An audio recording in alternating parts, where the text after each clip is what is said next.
오늘 설교 본문 말씀은 마가복음 7장 1절에서 13절입니다. 바리새인들과 또 서기관 중 몇이 예루살렘에 와서 예수께 모여들었다가 그의 제자 중 몇 사람이 부정한 손, 곧 씻지 아니한 손으로 떡 먹는 것을 보았더라. 바리새인들과 모든 유대인들은 장로들의 전통을 지키어 손을 잘 씻지 않고서는 음식을 먹지 아니하며 또 시장에서 돌아와서도 물을 뿌리지 않고서는 먹지 아니하며 그 외에도 여러 가지를 지키어 오는 것이 있으니 잔과 주발과 놋그릇을 씻음이러라. 이에 바리새인들과 서기관들이 예수께 묻되 어찌하여 당신의 제자들은 장로들의 전통을 준행하지 아니하고 부정한 손으로 떡을 먹나이까? 이르시되 이사야가 너희 외식하는 자에 대하여 잘 예언하였도다. 기록되었으되 이 백성이 입술로는 나를 공경하되 마음은 내게서 멀도다. 사람의 계명으로 교훈을 삼아 가르치니 나를 헛되이 경배하는도다 하였느니라. 너희가 하나님의 계명은 버리고 사람의 전통을 지키느니라. 또 이르시되 너희가 너희 전통을 지키려고 하나님의 계명을 잘 저버리는도다.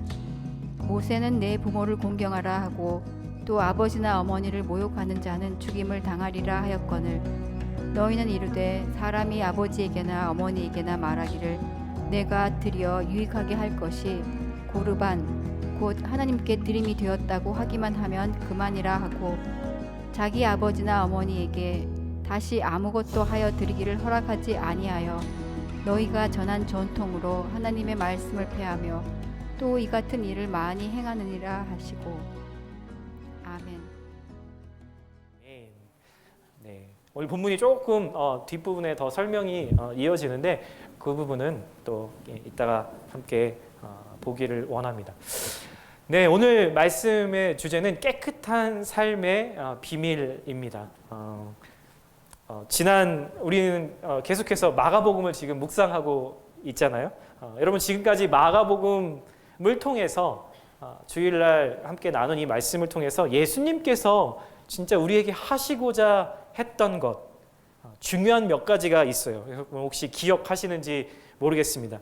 제가 다시 여러분들의 기억을 리마인드해드리기 위해서 왜냐하면 이걸 중간중간 우리가 기억하는 것이 참으로 중요합니다. 세 가지로 한번 요약해 볼게요. 처음은 뭐냐면 바로 예수님이 누구신지에 대한 이야기를 예수님은 하고 계십니다. 마가복음 1장 1절 여러분 기억하시죠? 바로 마가는 돌려 말하지 않고 직선적으로 바로 예수님이 하나님의 아들이시고 그분은 바로 우리가 기다리던 그 메시아다라고 선언하고 있는 거죠. 그리고 여러 가지 예수님의 사건들, 예수님이 행하신 기적들과 표적들을 통해서 그분이 누구신지에 대해서 이야기를 하고 있습니다.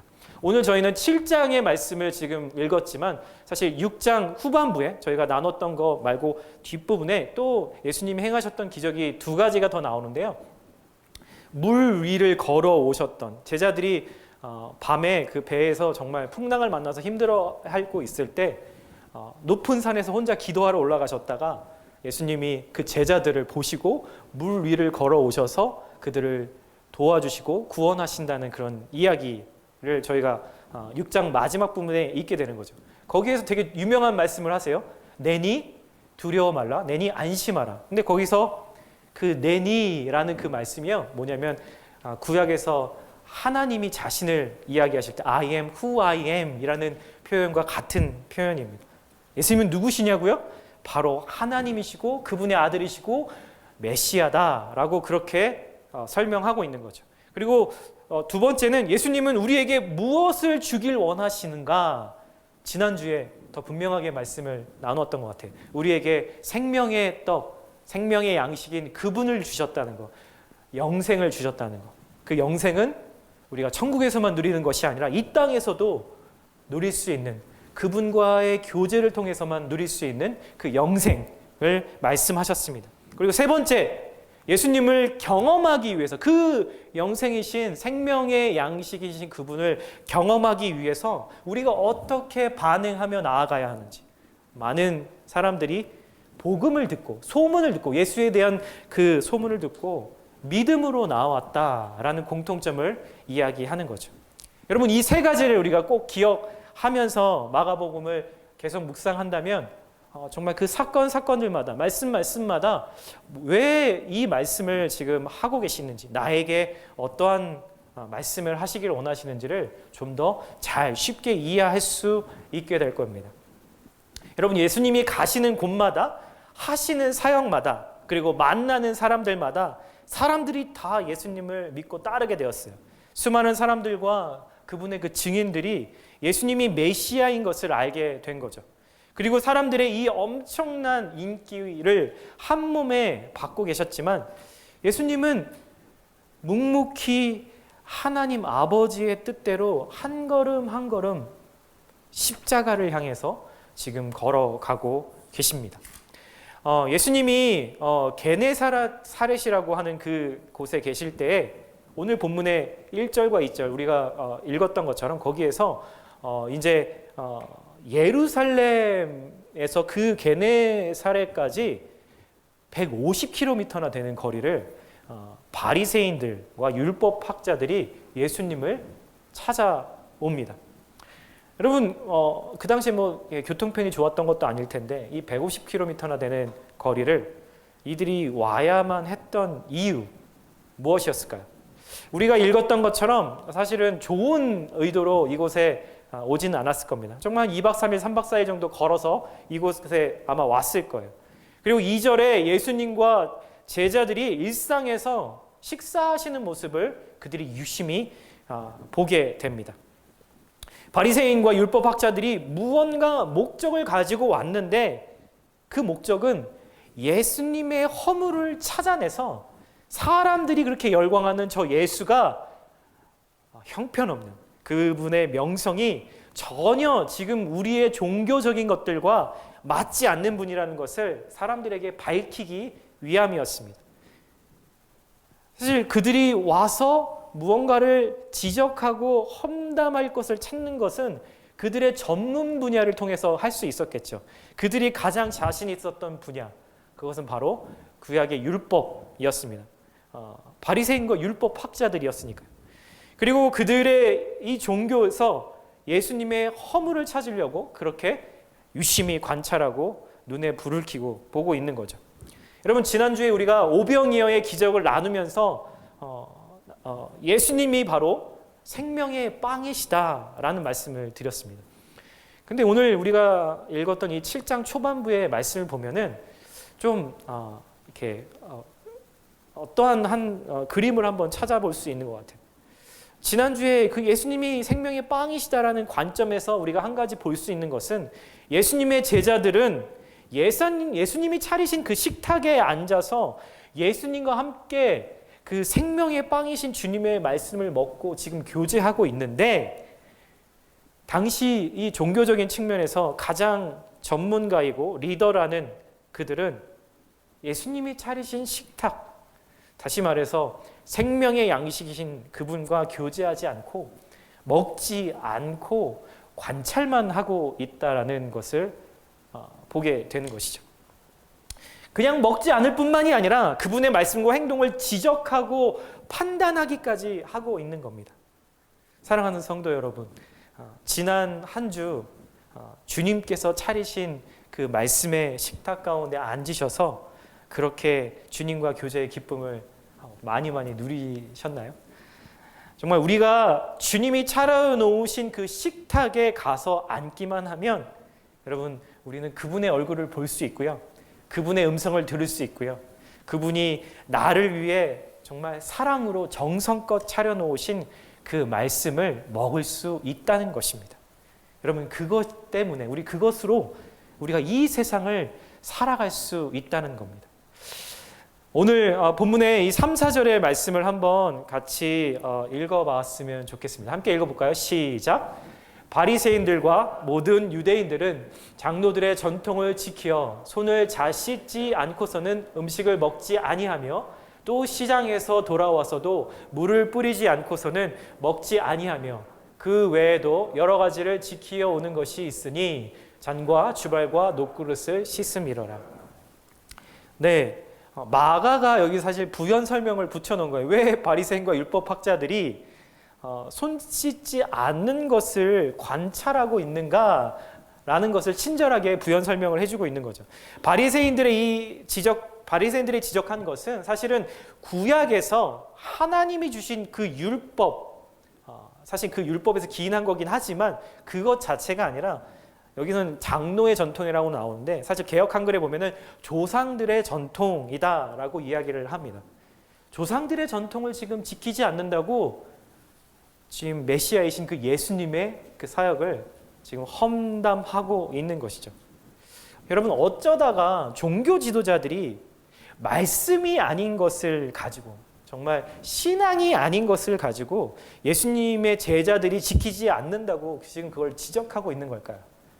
이 조상들의 전통은 원래 시작은 구약의 정결법이었습니다. 혹시 뭐 출애굽기나 레위기 이런 말씀들을 읽어보신 분들은 하나님이 그때 당시에 주셨던 그런 율법들을 기억하실 겁니다. 구약에서 하나님이 말씀하신 그 정결법은 이렇습니다. 간단하게 말씀드리면 죽은 동물, 죽은 사람을 만진 사람, 종기와 같은 전염성 피부에 걸린 사람, 옷이나 가구나 집에 생긴 곰팡이와 접촉한 사람, 또 고름이 생긴 사람, 부정한 짐승의 고기를 먹은 사람, 이런 사람들을 부정하게 여기고 그들이 다시 정결함을 얻을 수 있을 때까지 공동체나 예배에서 당분간 제외되는 것이었습니다.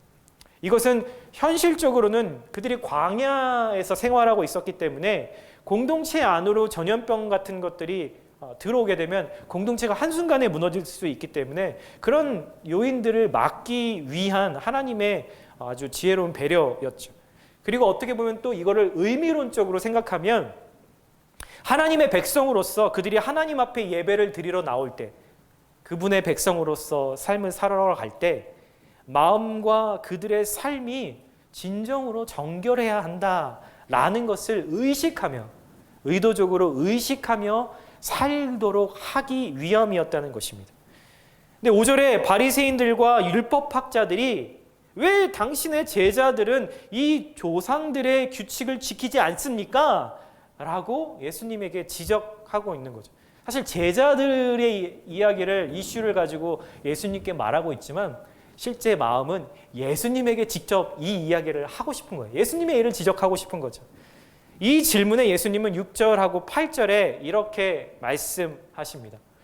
한번 읽어볼까요? 시작. 이르시되 이사야가 너희 외식하는 자에 대하여 잘 예언하였도다. 기록하였으되 이 백성이 입술로는 나를 공경하되 마음은 내게서 멀도다. 사람의 계명으로 교훈을 삼아 가르치니 나를 헛되이 경배하는도다 하였느니라. 여러분, 이 말씀 어떤 의미인가요? 너의 마음과 태도는 진짜로 지금 나를 존중하거나 리스펙하거나 honor하거나 나를 월십하고 있지 않다. 그것은 헛되게 지금 너희가 예배하고 있는 것이다. 왜냐하면 하나님이 계셔야 할 자리에 지금 너희 자신을 올려놓았기 때문이다 라고 이야기하고 계신 거죠. 여러분, 우리에게 규율과 법이라는 것은 참으로 중요합니다.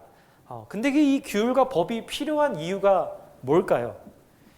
예를 들어서 우리가 가끔씩 정말 주님 앞에 더 간절하게 나아가고 우리의 삶의 변화를 소망하는 그런 마음으로 금식기도, 패스팅을 할 때가 있지 않습니까? 그런 금식기도를 할 때 하루 이틀이 지나면 정말 배가 너무너무 고파지게 되는 거죠. 그걸 느끼면서 우리는 무슨 생각을 하나요?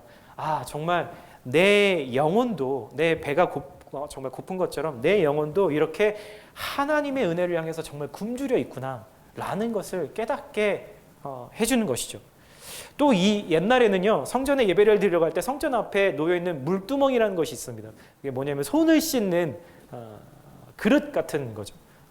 지금도 카톨릭 철치에 가면은 그 앞에 이렇게 성수를 이렇게 들어가기 전에 이렇게 찍어서 하는 그런 예식들이 있는데, 그런 물그릇에 손을 씻고 들어가는 것, 왜 그것을 굳이 했어야 했을까요? 그거는 내 마음이 죄로 더럽혀져 있구나라는 것을 그 행위를 통해서 깨닫게 되면서 정말 회개하는 마음으로, 겸손한 마음으로 주님 앞에 예배할 수 있도록 우리의 마음을 일깨워 주는 것이죠. 이렇게 우리가 늘 깨끗함을 유지하려고 하는 것은 하나님 앞에 나아가는 그 사람은 하나님을 향해서 깨끗한 우리의 속마음과 태도를 가지고 있어야 하는구나 라는 것을 알게 해주는 겁니다. 정말 이게 맞는 거죠. 그런데 예수님은 14절부터 사람들을 다시 불러서 오늘 읽었던 우리 본문 13절까지 읽었는데 그 14절 이후에 또 예수님이 이것에 대해서 자세하게 설명해 주십니다. 그리고 정말 이것을 듣고 깨닫고 변화되기를 간절한 마음으로 바라시면서 그 이야기를 하고 계신 거예요. 14절 이렇게 이야기합니다. 한번 읽어볼까요? 시작. 무리를 다시 불러 이르시되 너희는 다 내 말을 듣고 깨달으라. 무엇이든지 밖에서 사람에게로 들어가는 것은 능히 사람을 더럽게 하지 못하되 사람 안에서 나오는 것이 사람을 더럽게 하는 것이니라 하시고, 여러분 예수님은요 우리를 더럽게 하는 것이 우리의 외모나 우리가 먹는 것들로부터 비롯되는 것이 아니라 사람의 마음 속에서 나오는 것들로 더러워진다라고 지금 말씀하고 계십니다. 이게 무슨 말일까요? 21세기에 정말 어떤 위대한 작가 중에 한 사람이라고 말하는 카프카라는 소설가가 있습니다. German speaking 소설가인데요.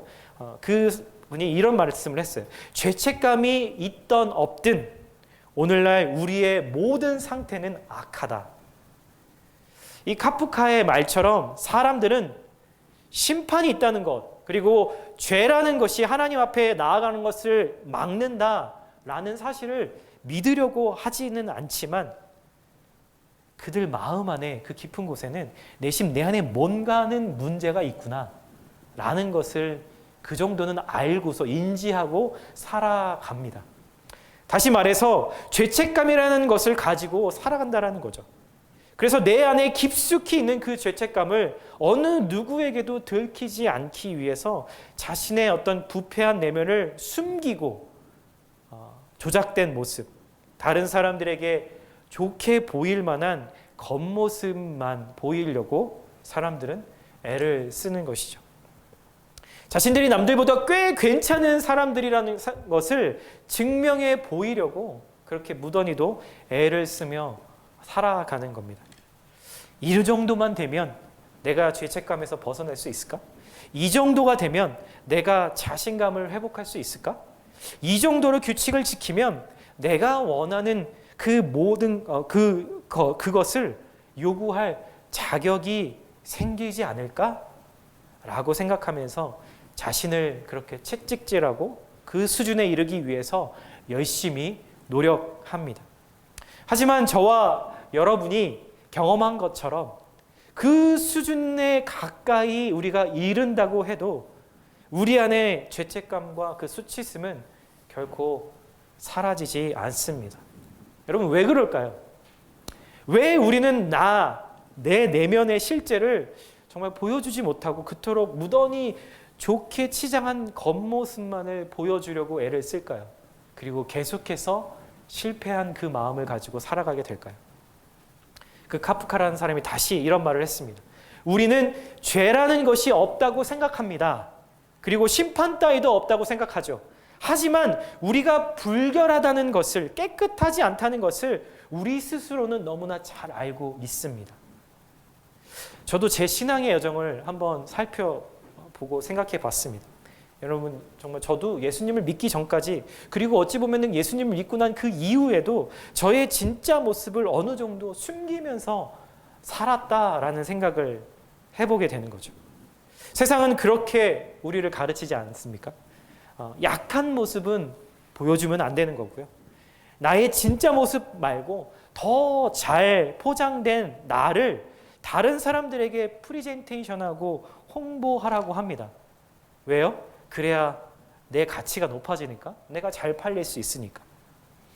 여러분 우리가 잘하는 소셜 미디어, 물론 연세 드신 분들은 잘 하시지 않겠지만 정말 제 나이 또래만 해도 벌써 정말 페이스북, 인스타그램 이런 것들 다 어느 정도는 하시잖아요.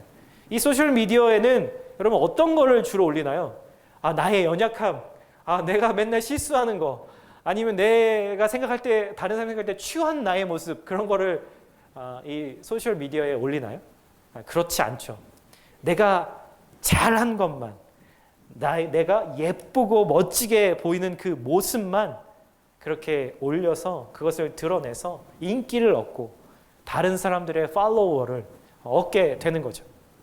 여러분, 재밌는 이야기는요, 이 소셜미디어를 통해서 우리가 누리는 어떤 그런 기쁨, 반복적으로 습관적으로 그렇게 하게 되는 것들이 의학적으로는 도파민이라는 그 호르몬이, 사실 우리가 누군가가 좋아요, 라이크를 눌러주고 나의 것에 관심을 가져주고 그런 커멘트를 달아줄 때 정말 우리의 뇌에서 도파민이라는 그런 그 호르몬이 나와서 그 순간만큼은 우리가 희열을 느끼고 만족감을 느끼게 만든다고 합니다. 여러분, 근데요, 그 호르몬은 순간일 뿐이어서 계속해서 이것들을 찾게 되다 보면은 나중에는 그것이 없어질 때는 더 큰 절망감, 더 큰 우울감에 빠지게 된다는 것이죠. 사람들은 계속해서 이것들을 습관적으로 찾게 되는 거죠. 많은 이들이 자신의 가짜 모습에서 희열을 느끼지만 그것도 잠시, 순간순간 더 큰 무게로 우울감이 찾아오게 되고, 그때마다 뒤에 대한 죄책감으로 우리는 또 다른 것, 그것을 대체할 만한, 그것을 덮을 만한 다른 것을 찾게 된다는 것입니다. 여러분, 저는 이거를 생각하면서 되게 동의가 되었어요. 여러분들은 어떠신지 모르겠습니다. 17절부터 우리가 20절까지의 말씀을 한 번만 더 한번 읽어봤으면 좋겠습니다. 함께 읽겠습니다. 시작. 무리를 떠나 집으로 돌아가시니 제자들이 그 비유를 묻자온대 예수께서 이르시되 너희도 이렇게 깨달음이 없느냐? 무엇이든지 밖에서 들어가는 것이 능히 사람을 더럽게 하지 못함을 알지 못하느냐? 이는 마음으로 들어가지 아니하고 배로 들어가 뒤로 나감이라. 이러므로 모든 음식물을 깨끗하다 하시느니라. 또 이르시되 사람에게서 나오는 그것이 사람을 더럽게 하느니라. 아멘. 여러분, 사람의 속에서 나온다는 거, 그게 도대체 무슨 말일까요? 여러분, 정말 왜 세상의 역사는 전쟁의 역사일까요? 왜 끊임없이 나라와 나라가, 민족과 민족이, 사람과 사람들 사이의 갈등이 여전히 끝나지 않을까요? 왜 사랑하는 사람들과 관계가 어느 순간 갑자기 부서지고 깨어지는 걸까요? 그 이유는 오늘 예수님께서 바로 저와 여러분의 안에 있다라고 말씀합니다. 우리 마음 안에 죄가 바로 그 이유라고 말씀하고 계신 거죠. 예수님은 우리를 깨끗하지 못하게 만드는 것이 우리의 몸이나 우리의 겉이 아니라 마음이다라고 이야기를 하고 계십니다. 그래서 우리가 아무리 외적인 방법을 쓴다 해도 우리의 마음, 즉 우리의 영혼을 다루지 않으면 그것은 아무 소용이 없다는 거죠. 집의 바깥 외벽만 매일매일 청소한다고 해서 집안이 깨끗해지지 않는 이유입니다. 우리의 겉모습을 우리가 그럴듯하게 꾸미고 우리의 가짜 모습으로 치장한다 해도 우리의 속마음마저 바뀌지는 않기 때문입니다. 여러분, 그럼에도 오늘 이 바리새인들은, 이 율법학자들은 왜 자꾸 신앙생활에서 규칙과 율법을 주님의 말씀보다도, 그 마음으로 주님을 사랑하는 것보다도 더 중요하게 여기면서 그것을 모두가 지켜야 한다고 그렇게 주장하고 있을까요? 여러분, 그 이유는요, 이 정결함, 거룩함에 대해서 잘못 생각하고 있기 때문입니다.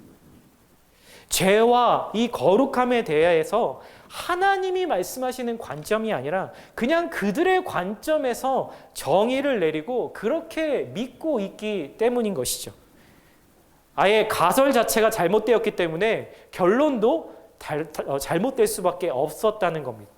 그들이 정의했던 그 깨끗함, 그 거룩함은 모든 규율을 잘 지키는 거예요. 여기 계신 저와 여러분들 중에서 많은 분들이 죄라는 것을, 내가 죄책감을 느낄 때 그 죄라는 것을 어찌 보면은 일련의 규범을, 내가 지켜야 될 것을 지키지 않는 것, 이라고 생각하실 거예요. 정말로 그렇습니다. 오늘 내가 기도를 빼먹었네. 내가 어쩌다가 누군가에 대한 험담을 했네. 내가 거짓말을 했네. 여러분, 이런 것처럼 우리가 지켜야 되는데 지키지 못했던 것, 그것을 했을 때 우리는 내가 죄를 지었다라고 생각합니다. 근데 그것은 하나의 그 죄의 결과일 뿐이고, 우리의 마음속에 이 결과가 일어나도록 먼저 선행되는 그 무언가가 있다는 거죠. 여러분, 성경의 출애굽기 20장 3절에 그 십계명을 이야기하시는데 이 말씀이죠. 나 이외에 다른 신을 두지 말라. 여러분, 이것을 다시 쉽게 말하면요, 우리의 구원자시고 주님이신 예수님의 그 자리에, 그분이 앉으셔야 할 그 자리에, 우리를 다스리시기 위해서 왕으로, 주인으로 앉으셔야 할 그 자리에 내가 앉아있는 것, 그것을 바로 죄다라고 성경은 이야기하고 있다는 겁니다. 여러분, 이것을 좀 자세히 설명해 볼까요? 여러분, 탕자의 비유, 탕자의 이야기 너무나 잘 아시죠? 정말 기회가 되면 이 이야기를 가지고 몇 번에 걸쳐서 정말 말씀 한번 나눠보고 싶은데, 이 탕자의 비유 이야기를 읽다 보면은 이 부분에서 이렇게 인사이트가 오게 됩니다. 여러분, 많은 분들이 그 이야기를 생각하시면 둘째 아들, 아버지가 살아계신데도 불구하고 완전히 불효자식이죠. 그 당시면 돌로 쳐 죽여야 할 자식이에요. 둘째 아들이 아버지가 살아계신데도 재산 반을 달라 그래서 그걸 받아갖고 가서 탕진하고 정말 굶어 죽게 생겼으니까 다시 돌아온다. 그리고 다시 용서받는다. 라는 이야기입니다. 근데 이 이야기를 생각하시면 보통 둘째 아들에 초점을 맞추시는데, 정말 이 프라디갈 선이라고 부르는 이 탕자의 이 이야기에서 더 우리가 잊지 말아야 될 것, 집중해야 될 것은 오히려 둘째 아들 이야기보다 첫째 아들의 이야기, 이것을 우리가 집중해야 하는 거죠. 여러분, 첫째 아들에 대해서 혹시 기억하세요? 끝까지 그는 아버지를 떠나지 않아요. 아버지 곁을 지키면서 아버지의 모든 명령을 다 지켜 행했습니다. 여러분, 첫째 아들은요, 아버지 옆에 있었지만 둘째 아들, 이 탕자와 똑같이 아버지를 이용하고 아버지의 재산을 얻기 위해서 살았던 사람입니다. 첫째 아들은요. 그가 아버지 곁에서 아버지의 유산을 받기 위해서 사용한 방법이 뭔 것 같으세요? 그가 사용했던 방법은 모든 규칙을 다 지켜내는 거였어요. 그 규범을 하나도 빠뜨리지 않고 지킴으로써 자신이 목표하는 그 아버지의 재산을 받을 권리, 그것을 주장할 자격을, 그가 규범을 지키는 것을 통해서 그 자격을 얻을 수 있다라고 믿었던 거죠. 아침 일찍부터 일어나서 늦은 밤까지 그에게 주어진 일들을 하루도 빠지지 않고 했을 거고요. 큰 아들로서 해야 될 역할도 다 했을 겁니다. 여러분, 우린도 그런 생각하지 않으세요?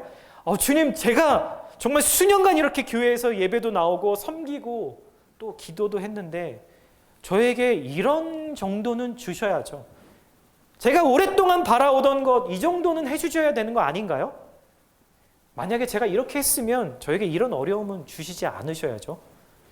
우리는 그렇게 생각할 때가 있습니다. 그리고 첫째 아들처럼 그 권리가 나에게 있다고 믿으면서 만약에 주시지 않는 그 아버지에게 서운함과 분노를 가지게 되는 것이죠. 여러분, 그런데요, 중요한 것은 이 첫째 아들이 모든 규칙을 지키고 해야만 하는 것을 했던 그 이유는 아버지를 사랑해서가 아니었고요. 아버지의 기쁨이 되기 위해서가 아니라 아버지의 유산을 받을 권리를 내 노력으로 사기 위함이었습니다. 여러분, 이해가 되세요? 여러분, 쉽게 말해서 첫째 아들이 아버지 곁에서 했던 모든 일의 동기는 모두 자신을 위한 일이었습니다. 명성과 큰 돈과 자신의 자존감을 얻기 위함이었다는 거죠. 이 스토리의 결말은요, 둘째 아들 탕자는 결국 아버지가 벌인 그 잔치, 그 구원의 잔치에 들어가지만 첫째 아들은 들어가지 않습니다. 바리새인들이요, 지금 이 손을 씻지 않는다고 옛날부터 내려오는 규칙을 지키지 않는다고 비난한 것은 이 규칙을 통해서 하나님께 더 가까이 나아가려고, 그리고 하나님을 얻으려고, 그분을 닮고 사랑하고 순종하고자 함이 아니었습니다. 사랑하는 성도 여러분, 예수님을 멀리하는 방법, 예수님을 믿지 않는 방법은 이 둘째 아들처럼 예수님을 멀리 떠나버리는, 그분을 떠나서 돌아오지 않는 것도 있지만, 사실 그런 경우에는 우리가 전도와 선교가 필요하겠죠. 또 다른 방법이 있습니다. 예수님을 멀리하게 되는 또 다른 방법은 그분이 계셔야 할 자리에 율법, 도덕, 규칙을 올려놓음으로써 그분이 그 자리에 올라서지 못하게 하는 방법인 거죠. 이것은 그 당시에도 회당에서 하나님을 믿는다고 했던 그 공동체에서 일어났던 일입니다. 여러분, 이렇게 되면요, 우리가 교회 안에 있음에도 불구하고 예배도 참석하고 성경 공부도 했을지 모르겠지만, 정말 제가 사역을 해보면 오랫동안 하면서 이렇게 보게 되는 것은 정말 30년 믿었습니다. 그리고 정말 제가 말씀드리면 알만한 모든 성경 공부들 다 하신 분들도 참 주변에 계세요. 그런데도 불구하고 그분의 신앙생활을 이렇게 보면 하나님이 그 자리에 계시지 않는 분들을 정말 너무 안타깝게 보게 될 때가 있습니다. 여러분, 하나님의 관점에서는 그 사람들도 잃어버린 자가 될 수 있다는 것이 바로 우리가 잊지 말아야 할 충격적인 사실인 거죠.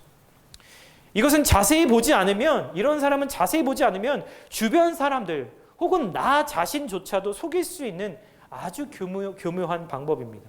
그리고 사탄이 인간의 역사에서 오랫동안 하나님을 떠나 있게 만드는 그런 전략으로 택했던 방법이기도 하죠. 사실 우리가 살고 있는 지금 이 시대에, 여러분, 복음은 오히려 이런 종교인들에게, 이 첫째 아들과 같은 사람들에게 이 복음이 더 필요한 상황이라는 것은 지금의 우리의 교회들이 처한 상황들을 보면 틀린 말이 아니구나라는 것을 깨달을 수 있습니다. 우리가 읽었던 20절의 말씀이 이렇게 얘기하세요. 사람에게서 나오는 것, 바로 그것이 사람을 더럽히는 것이다 라고 이야기를 합니다. 제가 이 사진을 해왔는데 못 보여드렸네요. 예, 렘브란트라는 유명한 화가가 그렸던 이 탕자의 이야기입니다. 나중에 또 기회가 있으면 한번 또 설명을 하겠지만, 맨 오른쪽에 지금 왼쪽 편인가요? 이렇게 서 있는 그 사람이 첫째 아들이에요. 어찌됐든 우리 함께 20절 읽었으니까 21절부터 23절까지 한 번만 읽어보도록 하겠습니다. 시작. 속에서 곧 사람의 마음에서 나오는 것은 악한 생각, 곧 음란과 도둑질과 살인과 간음과 탐욕과 악독과 속임과 음탕과 질투와 비방과 교만과 우매함이니 이 모든 악한 것이 다 속에서 나와서 사람을 더럽게 하느니라. 사람에게서, 사람의 속에서 나오는 것이라고 이야기하죠. 그리고 그렇게 열거됩니다. 음란, 도둑질, 살인, 간음, 탐욕, 속임수, 방탕, 질투, 욕지거리, 교만, 어리석음. 사실 이 단어들은 사실 이렇게 우리가 읽을 때마다 마음이 불편할 수 있습니다. 여러 가지 생각들이 우리의 마음 안에 들겠죠. 여러분, 이것들은 우리가 잘 알고 있고 경계하고 있고 그것을 범하지 않도록 기도하고 있는 죄의 리스트죠. 여러분들, 이 죄들의 리스트 가운데 하나의 공통점이 있습니다. 아까도 제가 말씀드렸는데, 바로 주님의 자리에 내가 앉아 있을 때, 내 자아가 앉아 있을 때 생겨나는 것들이라는 공통점이 있는 거죠. 여러분, 이런 사람들의 마음에는 여전히 내가 내 삶의 중심이고 나를 가장 많이 사랑하기 때문에 종교를 가졌을 뿐 삶의 주인이 바뀌지 않아서 전혀 마음과 삶에 변화를 주지 못하는 것이죠. 이런 사람들에게 종교는 겉만 깨끗하게 해줄 수 있을 뿐입니다. 사실 이 이야기를 예수님은 누구에게 해주고 싶으셨을까요? 바로 그 당시에 하나님을 예배하는 공동체라고 불리던 그 사람들, 바로 회당에서 신앙생활을 하는 사람들에게였을 겁니다. 그리고 오늘 이 말씀을 묵상하는 저와 여러분에게도 말씀하고 계신 것이죠. 제가 이 마가복음을 설교를 나누면서 이렇게 이전에 참 이렇게 너무나 이렇게 은혜스럽게 읽었던 책이 있는데 그 책은 왕의 십자가라는 책입니다. 팀 켈러라는 목사님이 쓰신 책인데 이 책의 이 대목에 대한 설명을 보면 정말 아주 정말 탁월한 성경의 구약의 사건을 가지고 비유를 하고 있는 장면이 나옵니다. 그것을 한번 제가 말씀을 드리려고 해요. 여러분 대제사장이라는 사람이 있습니다. 구약에서 특히 유대인들에게 제사장들 중에서도 가장 탑인죠. 하이 프리스트라고 부르는데 그 대제사장이 1년에 한 번 단 한 사람이 그 대제사장만 지성소에 들어가서 자신과 백성들의 죄를 용서를 구하는 그런 날이 바로 대속죄일이라는 날입니다. 그 날에 다음과 같은 일들을 한다고 말하면서 우리에게 아주 중요한 것을 상기시켜 주죠. 이 이야기는 스가랴서, 특별히 구약의 스가랴서 3장에 나오는 그 환상에 대한 이야기입니다. 속죄일을 바로 일주일 전부터 대제사장은요 집을 떠나서 혼자만의 아주 조용한 곳으로 그리고 들어갑니다. 그리고 왜 그렇게 하냐면 부지불식간이라도 부정한 것을 자기가 만지거나 먹지 않기 위함이었습니다.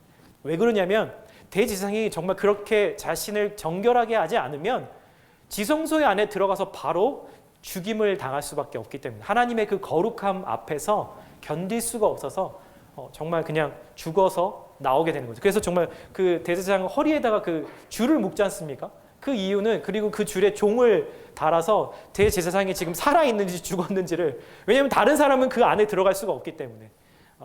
그래서 얼마나 이 일이 있으면 일주일 전부터 혼자 가서 거룩한 시간을 보내는 거죠. 만약에 제가 그런 상황에서 그 일을 해야 한다면 정말 몇 달 전부터 아마 초긴장 상태가 돼서 사람들도 안 만나고 그랬을지 모르겠어요. 얼마나 두렵고 떨리는 시간이었겠습니까? 그렇게 대제사장은 깨끗한 음식만 먹으며 몸과 마음을 정결하게 유지합니다. 그리고 속죄일 전날 밤에는요 잠자리에 들지 않고 잠을 자지 않고 밤새도록 기도하면서 하나님의 말씀을 읽습니다. 그렇게 영혼이 정결해지면 속죄일 당일부터 머리부터 발끝까지 목욕제계를 한 뒤에 흠없이 순결한 백색 세마포, 그 제사장만 입는 그 옷을 입는 거죠. 그리고 나서 지성소 안으로 들어갑니다. 지성소 안에 들어가서 먼저 자신의 죄를 대속하기 위해서, 왜냐하면 자신이 먼저 깨끗해야 다른 사람들을 위해서 깨끗함을 요청하고 예배할 수 있으니까요. 그래서 자기 자신을 위해서 하나님께 제물을 드립니다. 그런 다음에 지성소를 다시 나와요. 다시 나와서 옷을 벗고 목욕을 하고 또 새로운 예복을 갈아입은 뒤에 이번에 또 들어가서 동료 제사장들의 죄를 대속하기 위한 제물을 바칩니다. 이게 끝이 아니죠. 또다시 나와서 옷을 벗고 또 목욕제계를 하고 세 번째로 다시 들어가서 이제는 백성들의 죄를 사해달라고 그 제물을 바치게 되는 것이죠.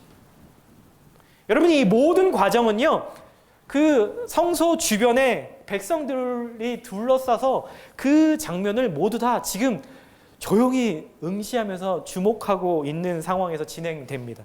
물론 목욕은 두꺼운 휘장 뒤에서 하는 거기 때문에 보이지 않지만 이 모든 백성들이 이 과정을 훤히 다 들여다보고 있는 거죠. 그 대제사장은 백성들을 대표해서 그 자리에 섰기 때문에 모든 사람들이 이 일을 완벽하게 하고 정결하게 해내기를 노심초사 바라보며 격려하고 있는 겁니다. 그렇게 정결케 하는 의식을 하는데 스가랴서 3장에 충격적인 장면을 이 스가랴가 보고 있는 겁니다. 환상 가운데 스가랴가 보니까 대제사장이었던 여호수아가 배설물로 뒤덮인 채, 똥으로 온 몸이 뒤덮인 채 지성소 안에 있는 모습을 그가 환상 가운데 보고 있는 거예요. 너무너무 놀란 거죠. 그의 생각과 그의 컬처에서는 대제사장이 그렇게 더러운 오물을 뒤집어 쓰고 지성소 안에 앉아 있다는 것은 말이 안 되는 장면이었던 거죠. 거룩해야 할 대제사장이 어떻게 이 똥으로 뒤집어 쓰고 그 지성소에 지금 앉아 있는가? 하나님은요, 지금 스가랴에게 하나님의 관점, 하나님의 시각을 보여주고 계신 거예요.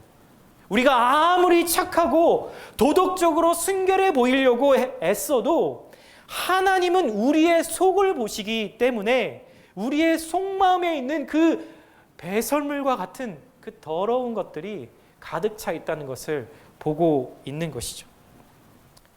우리가 아무리 애를 써도 하나님 앞에 서기엔 불가능하다는 것을 스가랴는 지금 깨닫고 있는 것입니다.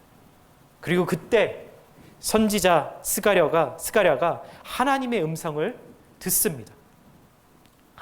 같이 한번 읽어볼까요? 시작. 여호와께서 자기 앞에 선 자들에게 명령하사 그 더러운 옷을 벗기라 하시고 또 여호수아에게 이르시되 내가 내 죄악을 제거하여 버렸으니 내게 아름다운 옷을 입히리라 하시고. 스가랴서 3장 4절의 말씀입니다. 하나님이 그렇게 지금 스가랴에게 말씀하고 계신 거예요. 그 더러운 옷을 벗기라. 내가 내 죄악을 제하여 버렸으니 아름다운 옷으로, 새 옷으로 너에게 입히리라. 여러분, 그 구약의 스가랴 선지자의 시대가 지나서 수세기가 지나서 또 다른 대제사장 여호수아가 나타납니다. 여러분, 누굴까요? 히브리어로 여호수아는요, 예수아라고 말하는데 바로 아람어로 예수를 말하는 것이죠. 예수님은 똑같이 속죄제일 일주일 전부터 준비하기 시작하셨습니다. 그리고 똑같이 전날 밤 잠에 들지 않으시고 기도하셨습니다. 하지만 다음날 예수님께 나타난 일은 스가랴가 본 장면과는 정반대의 모습이었어요. 아무도 예수님을 격려하고 있지 않았어요. 격려하지 않을 뿐만 아니라 모두가 예수님을 부인하고 배반했습니다. 깨끗한 옷을 입기는커녕 입고 있던 옷마저도 찢기고 두들겨 맞으시고 벌거벗긴 채로 죽임을 당하십니다. 여러분, 왜 그러셨을까요? 고린도후서 5장 21절에 이렇게 말씀하십니다. 함께 읽어볼까요? 하나님이 죄를 알지도 못하신 이를 우리를 대신하여 죄로 삼으신 것은 우리로 하여금 그 안에서 하나님의 의가 되려 하심이라. 예수님은 저와 여러분이 정결해지기 위해서, 하시기 위해서 자신을 십자가에 던지시는 그 사랑을 우리에게 주신 것입니다. 여러분, 하나님의 자녀가 되기 위한 거룩을 우리 안에서 이루시기 위해서 무슨 방법을 택하셨냐면 사랑이라는 것을 택하셨다는 겁니다. 율법과 규칙을 지킴으로써 거룩을 이루신 것이 아니라 예수님은 그 거룩을 우리 안에 이루시기 위해서 사랑이라는 방법을 택하셨다는 것이죠.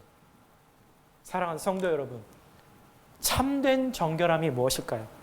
주님이 인정하시는 그 거룩은 오직 사랑을 통해서만 완성되는 것입니다. 그래서 예수님의 십자가는 우리에게 이렇게 말씀하는 거죠. 거룩은 법을 지킴으로 이루어지는 것이 아니라 사랑을 통해서 완성되는 것이다. 예수님은 그리고 그렇게 몸소 십자가에서 그것을 증명하셨습니다. 하나님은 예수님에게 죄의 옷을 입히셨어요. 예수님은 저와 여러분을 대신해서 그 벌을 받으신 것이죠. 그래서 우리는 우리 스스로는 결코 해결할 수 없는 그 죄의 짐에서 벗어나게 된 것입니다. 우리의 마음이 하나님의 의가 될 수 있는 유일한 길은 바로 예수님의 십자가의 보혈이 저와 여러분의 죄 때문임을 믿는 것입니다. 사랑하는 성도 여러분, 우리가 주님을 위해서 하는 모든 것들이 나 자신을 위한 것이 아니라 오직 주님의 기쁨이 되기 위한 것이기를 주님의 이름으로 축복드립니다. 그러할 때 내가 더 이상 내 삶의 자리에 수많은 인생의 결정의 순간에 주님이 주인이 되어 주실 수 있는 것이죠. 그리고 십자가를 지신 그 예수님을 바라볼 때 내가 내 왕의 자리에서, 내 삶의 주인의 자리에서 더 이상은 앉아 있을 수 없음을 깨닫게 되는 것입니다. 그것이 바로 복음이고, 그것이 우리가 매일매일 순종함으로 누려야 할 주님의 은혜인 것입니다. 그리고 지금, 바로 지금 예수님이 그것을 이루셨기 때문에 우리에게도 두 팔 벌려서 말씀하고 계십니다. 내가 거룩하니 너희도 거룩하라.